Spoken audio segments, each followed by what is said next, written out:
nagngangawa na si Franz Castro dyan sa kamera dahil nga sinuspende ng Meta ang Facebook account niya. Tagam. Ito, panoorin natin.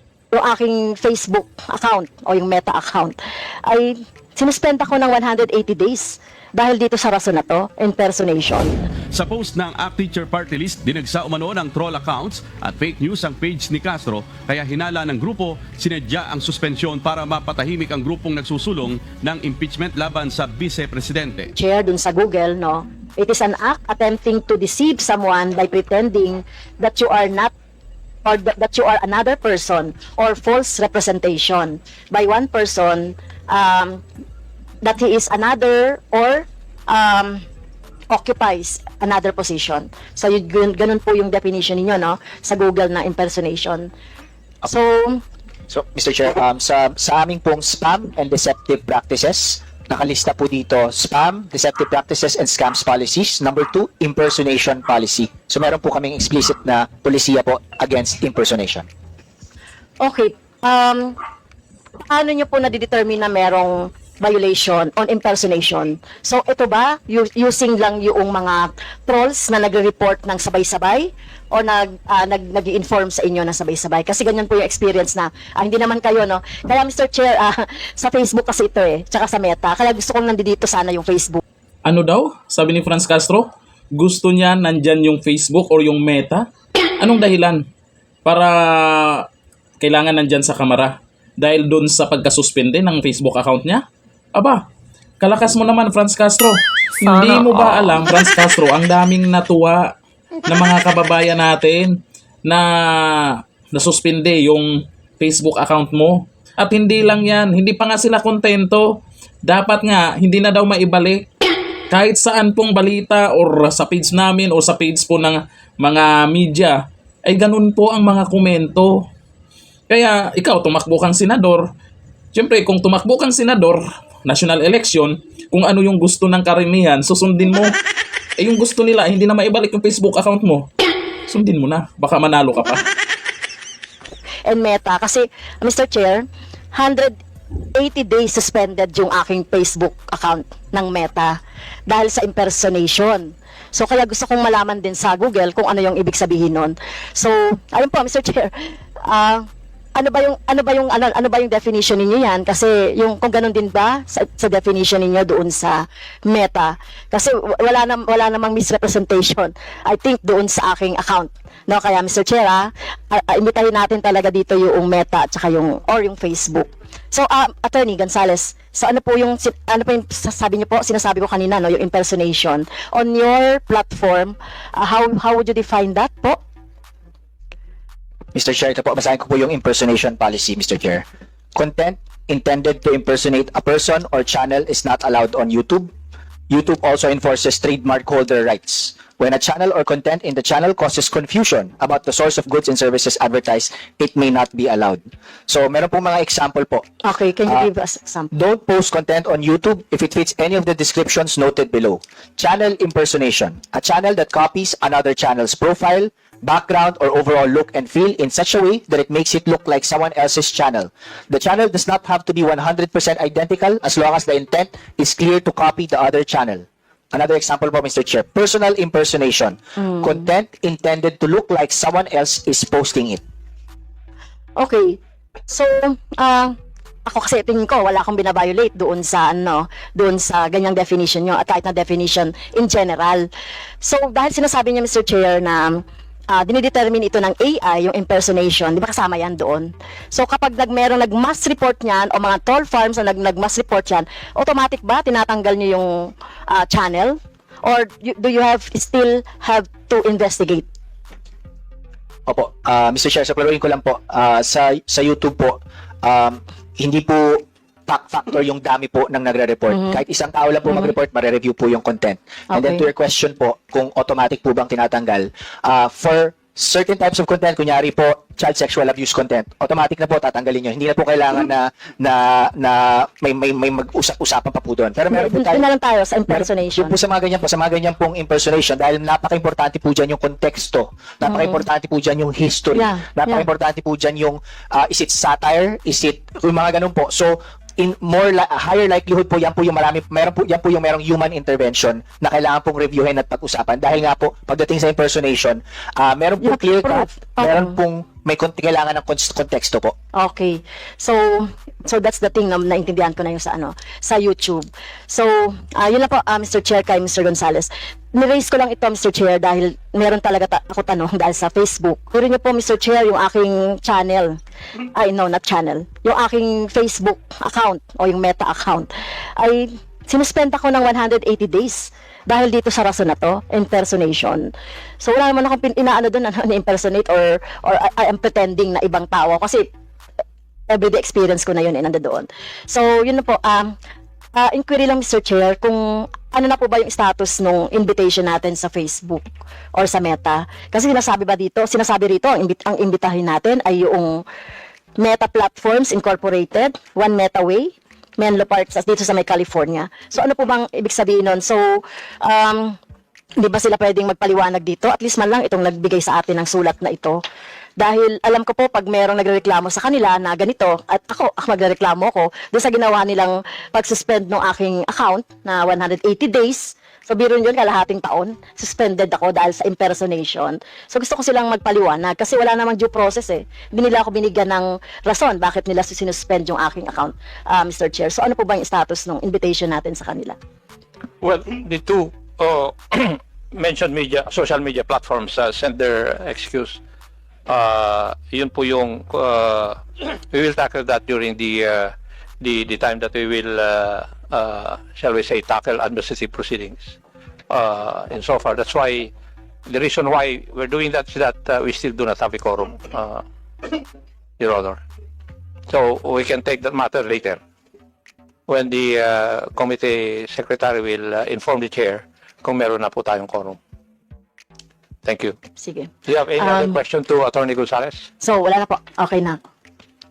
Any other member of this committee? Or the three committees who would have questions to Attorney Gonzales?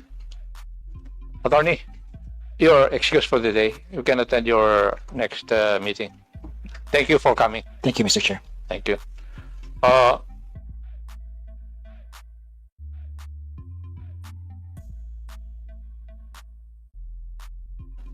I think the next interpolator is the Honorable Raul Manuel. You have the floor, Your Honor.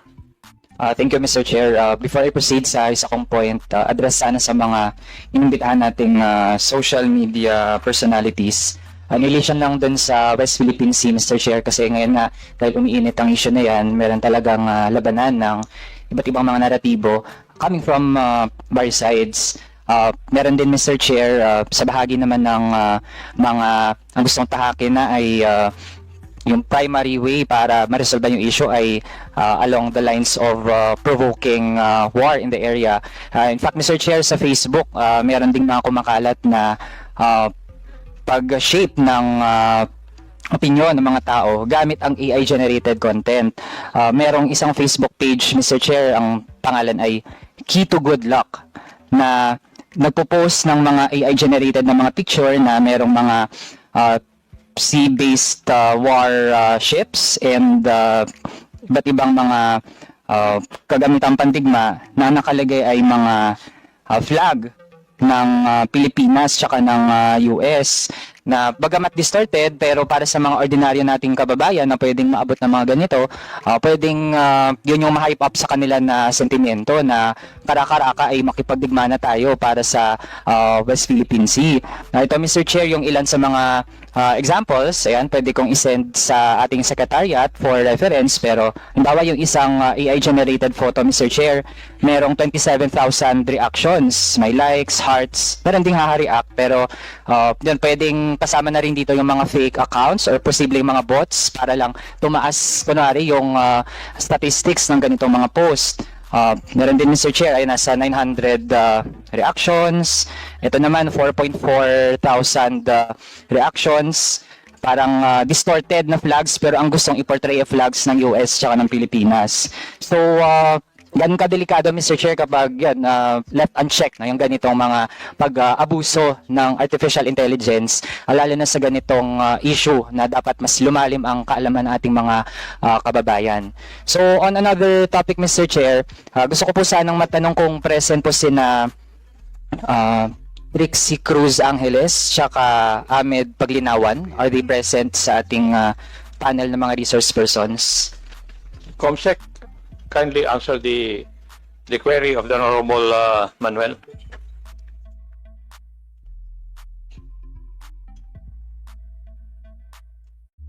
Thank you, Mr. Chair. Attorney